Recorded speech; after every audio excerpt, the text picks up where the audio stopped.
নারী।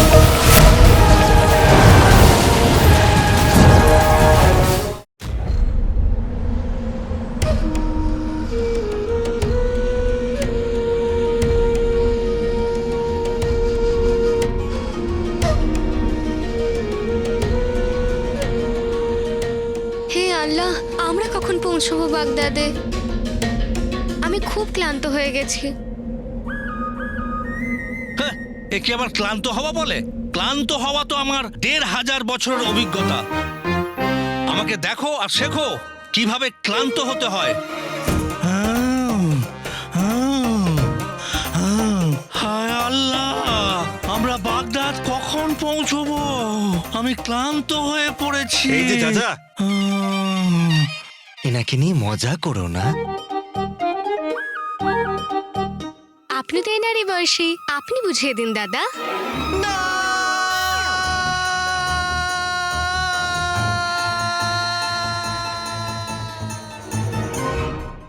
হাদা, ভোদা, বালি, কাদা, কালো, সাদা, যা খুশি বলো, কিন্তু আমাকে দাদা বলো না জিনিমিনি।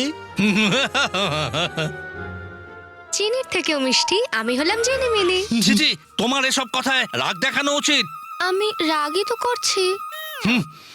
আমাকে দেখো আর শেখো কিভাবে রাগ দেখাতে হয়। আমার রাগ হওয়ার ১,৫০০।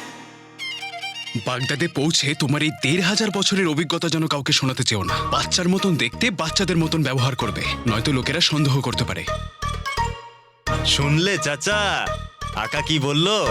কোনো যদি গন্ডগোল করেছো, গন্ডগোল গন্ডগোল করা তো আমার ১,৫০০ বছরের কোনো গন্ডগোল হবে না আকা, কোনো গন্ডগোল হবে না। আকা, আমরা বাগদাদ কখন পৌঁছবো?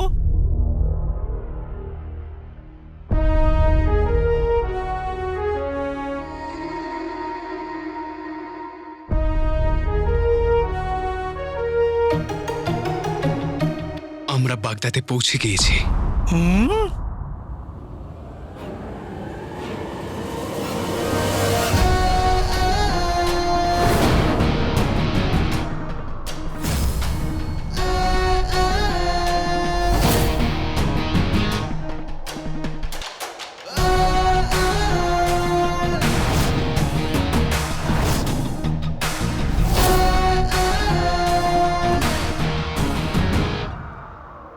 যাকে ভুলেছে এই শহর শুধু রয়ে গেছে স্মৃতিতে।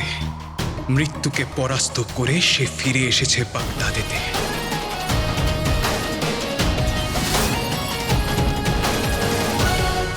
ধূসর হয়ে যাওয়া সেই অতীতে পড়বে আবার সবার নজর। হে হাওয়া, তুই যা, দিয়ে আয় সবাইকে এই খবর।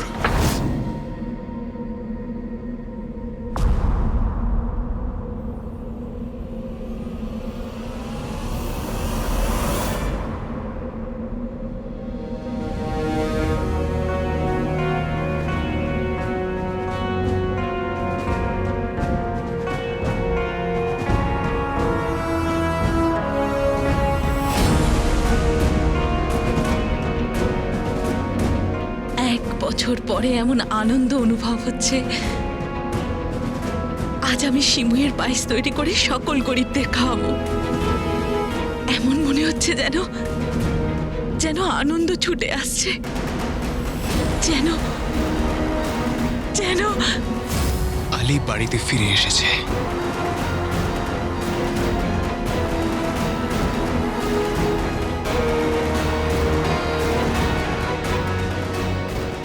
আকা,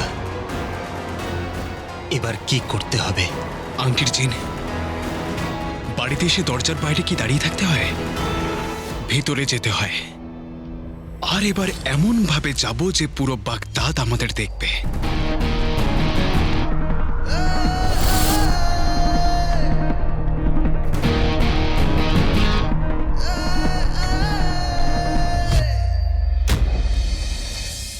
আমি রাজকুমার ইয়াসমিনের হবু স্বামী। ওনার সব উদ্দেশ্য, সব স্বপ্ন, যতটা ওনার ততটাই আমার।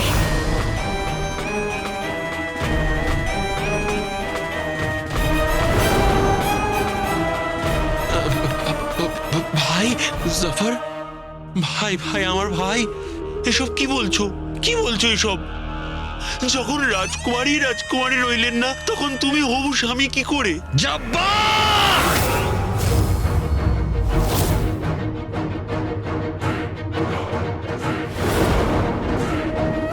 জুনেদ, জুনেদ, তুমি আমাকে এতটা রাগিয়ে দিলে যে আমি তোমার নামটাই ভুলে গেলাম। সাবধান করে দিচ্ছি তোমায়, তুমি যদি আমার আর রাজকুমারীর সম্বন্ধে একটা কথাও বলেছ, তাহলে আমি ভুলে যাব যে তুমি আমার ভাই।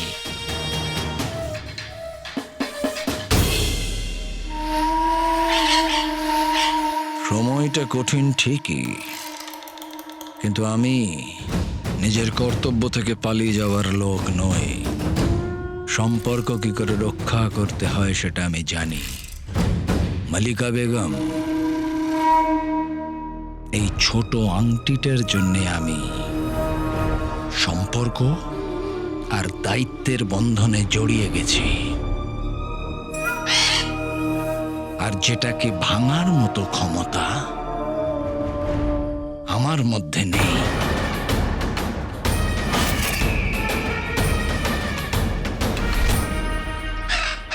ইয়াসমিন, আমার মেয়ে ইয়াসমিন।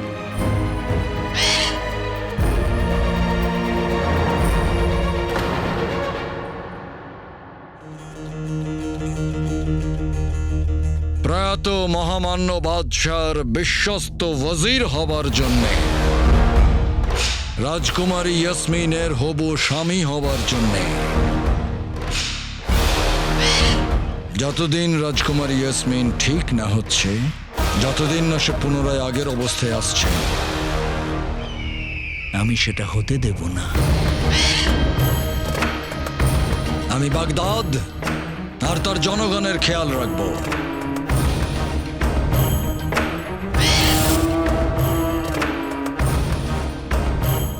মহামান্য বাদশাহ রাজকুমারী ইয়াসমিনের দেখা প্রত্যেকটা স্বপ্ন আমি পূরণ করব।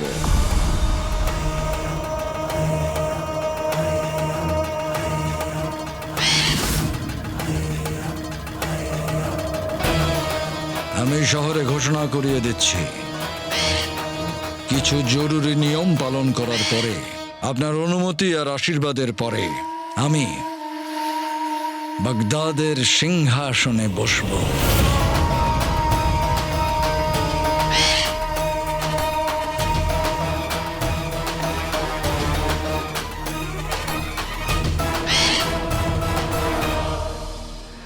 অনুমতি দিলাম।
এই উৎসবের জন্য খেজুর কাবুল থেকে, ঠিক আছে,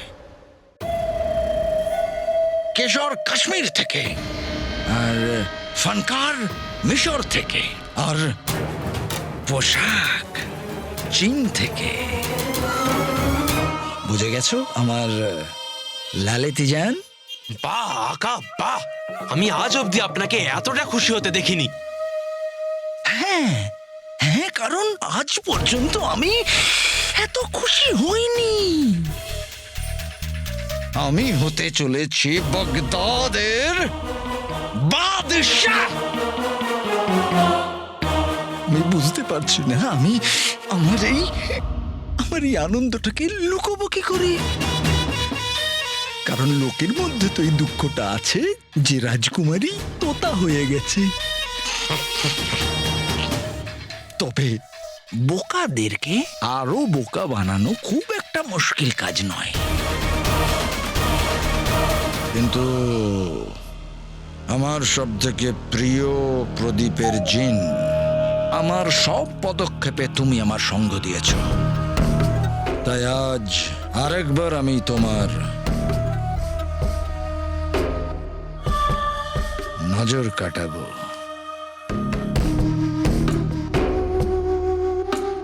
ধন্যবাদ আকা, ধন্যবাদ।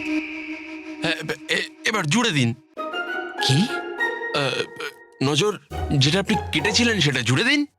আরে তোমার এই সরলতাতেই আমি শেষ হয়ে যাব। ধন্যবাদ আকা, ধন্যবাদ। আচ্ছা শোনো, হুম। এই উৎসবে অনেক অনেক ধনী সুলতান আর বাদশারা আসবেন। এমন খেলা দেখিও যে বাগদাদের মতো এরা সবাই আমার হাতের মুঠোয় চলে আসে। আপনি একদম চিন্তা করবেন না আকা, একদম এমনটাই হবে।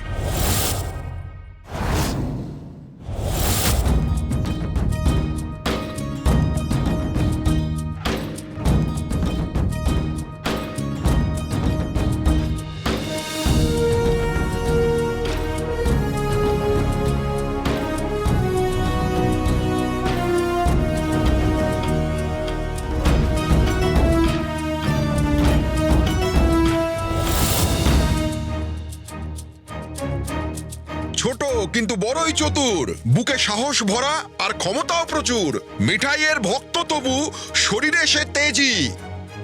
আসছেন সবার প্রিয় হুজুর চাঁদ চাঙ্গেজি।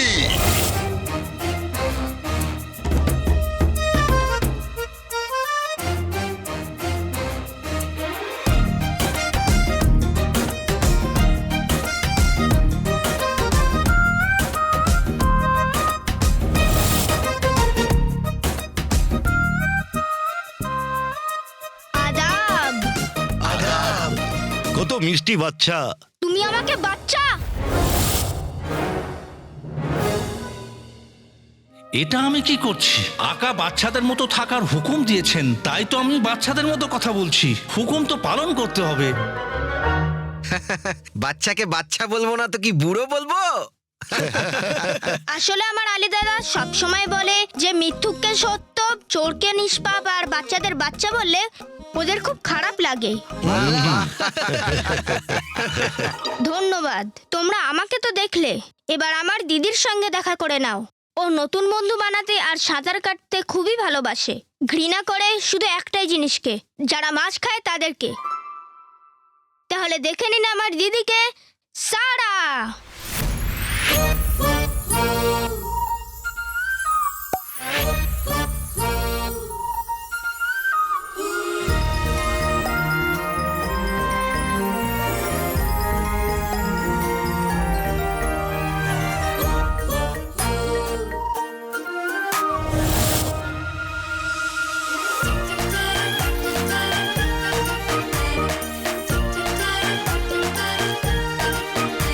আদাব।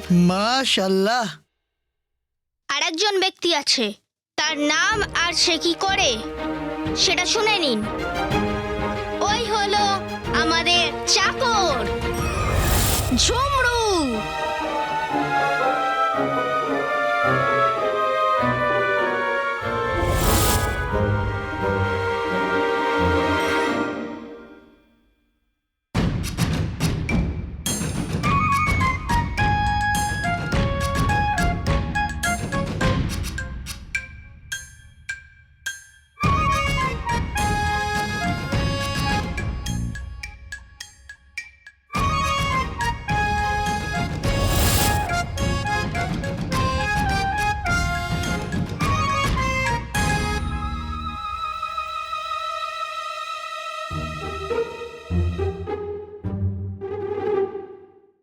সালাম।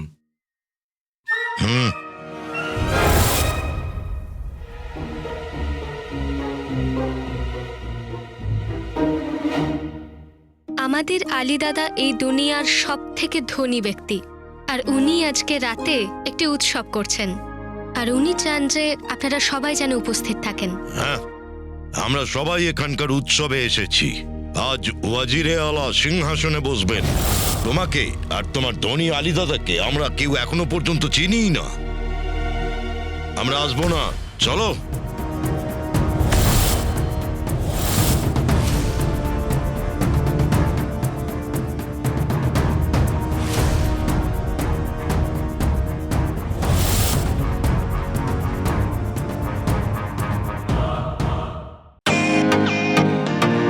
Welcome to Bitten world. How may assist you? নতুন ফ্ল্যাটের জন্য একটা স্ট্যান্ড ফ্যান আর কুলার নেব। এই পচা গরম থেকে একটু স্বস্তি চাই। বাজার চলতে সব ব্র্যান্ড তো আর ভরসাযোগ্য নয়। তার জন্য তো আমাদের ফ্যান আছে, all purpose bullet table fan, ceiling fan. আমাদের সিলিং ফ্যান কিন্তু 30 মাসের ওয়ারেন্টি সহ পাওয়া যায়। আছে ফারাটা 2 বছরের ওয়ারেন্টি, 17 থেকে 20 মিটার এয়ার ফ্লো, মধ্যবিত্তের সাধ্যের মধ্যে একমাত্র ভরসাযোগ্য ব্র্যান্ড বিটেন। আমাদের কুলারের কিন্তু অনেক range, 45 litres, 50 litres, 70 litres, 90 litres, 110 litres.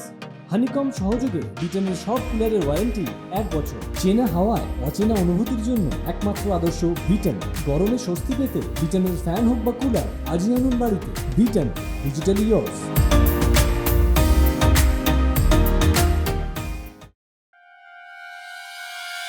আর একটা কথা জানো,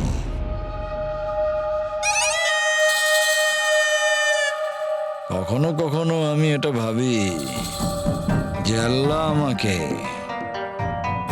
খুব মন দিয়ে বানিয়েছেন, আর যেন বাকিদের সঙ্গে অন্যায় করেছেন। যেমন দেখো, চিতার মতো ক্ষিপ্রতা, হাতির মতো শক্তি, বাজের দৃষ্টি, আর শিয়ালের মতো চালাকি।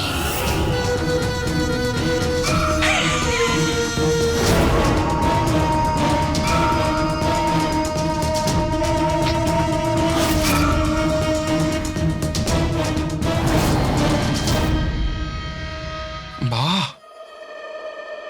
কিন্তু আমি মানুষটাই চালাক। এখন নিজেই দেখো, আমি কিরকম ভাবে বাগদাদের জনগণের মধ্যে ভয় ঢুকিয়ে দিয়েছি যে রাজকুমারীর কিছু হয়ে গেছে, যাতে ওদের এটা মনে হয় যে আমি রাজকুমারীকে নিয়ে চিন্তা করি। আর ঠিক সেই সময় বিশ্বস্ত লোককে দিয়ে বাগদাদের মধ্যে এই খবরটাও ছড়িয়ে দিই যে রাজকুমারী ভালো নেই। তাই এখন ঘাবড়ে গিয়ে লোকেরা আমাকে সুলতান দেখতে চায়।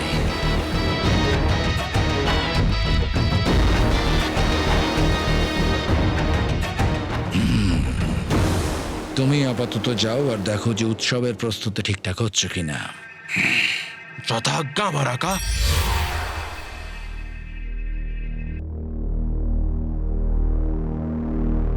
আর কিন্তু আকা, আপনি তো পুরো হুকুম করলেন না। আপনি তো এটা বলতে ভুলে গেলেন যে আমি ওখানে কি পোশাক পরে যাব, জুনায়েদ খানের নাকি নিজের পোশাক পরে? আকা, আপনি বাগদাদের বাদশাহ হতে চলেছেন, এই জন্য ঠিকঠাক ভাবে পুরো হুকুম করুন। এই আধখ্যাচরা হুকুম ভালো লাগে না। যখন জিনেরই মাথায় বুদ্ধি অর্ধেক, তখন আকার পুরো হুকুম শুনে কি করবে? তুমি নিজেই ভাবো, যদি তুমি জিনের পোশাকে ওখানে যাও তো লোকেরা তোমায় চিনে ফেলবে না? আকা, এবার আপনি ভাবুন, যদি আমি ওখানে জুনায়েদ খানের পোশাক পরে যাই, তাহলে লোকজন বুঝতে পারবে না যে আমি জুনায়েদ খান? আর তাতে কি অসুবিধা হবে? আরে এটা তো আমি ভাবিনি। বাবার জন্য আমি আছি। তুমি জুনায়েদ খানের পোশাকেই ওখানে যাবে। যথাজ্ঞা আকা।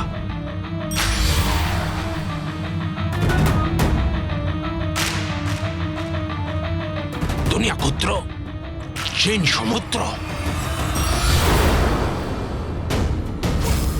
সরল।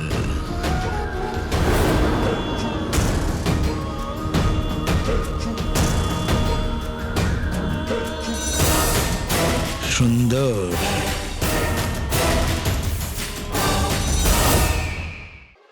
মনে হচ্ছে এদের আলীর ক্ষমতা দেখাতেই হবে। ঝুমরু, লেগে পড় কাজে। যথা আজ্ঞা। দাঁড়ান।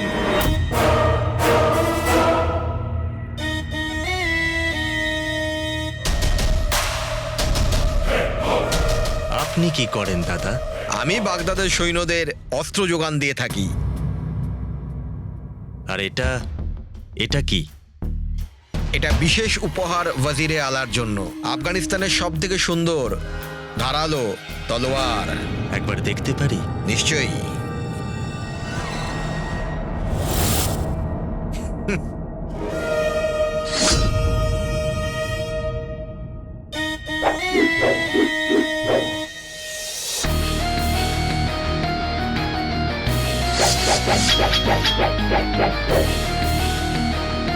আরে তোমার চুল চুল? তো আমার চুল কোথায় গেল? আমার চুল! আরে আমার কুত্তা!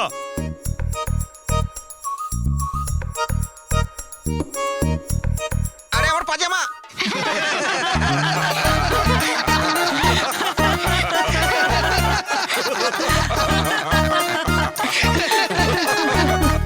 তুমি আমাদের সময় নষ্ট করেছো আর আমাদের অপমানও করেছো। আমাদের মালিক আলী সাহেব বলেন যে দুনিয়ার সমস্ত জিনিসের একটা মূল্য আছে। তোমার সময়, তোমার সম্মান, আর এই তলোয়ারটার মূল্য বলুন, আমরা সেটা দিতে রাজি। এর মূল্য 1 লাখ আসরফি। দিতে পারবে? 1 লাখ আসরফি?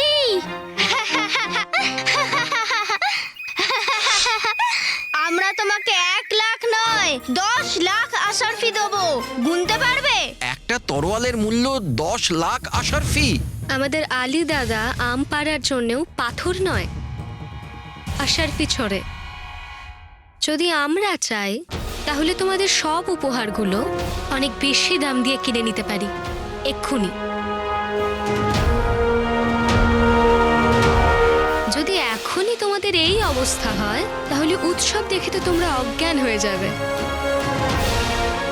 উৎসব কাকে বলে দেখতে হলে চলে আসবে, আর আমাদের সব কেনা উপহারগুলো আলী দাদাকে দিয়ে দেবে। কিন্তু উনি যেন জানতে না পারেন আমরা তোমাদের থেকে এই উপহারগুলো কিনেছি, বুঝেছো? হ্যাঁ, আমরা নিশ্চয়ই আসবো।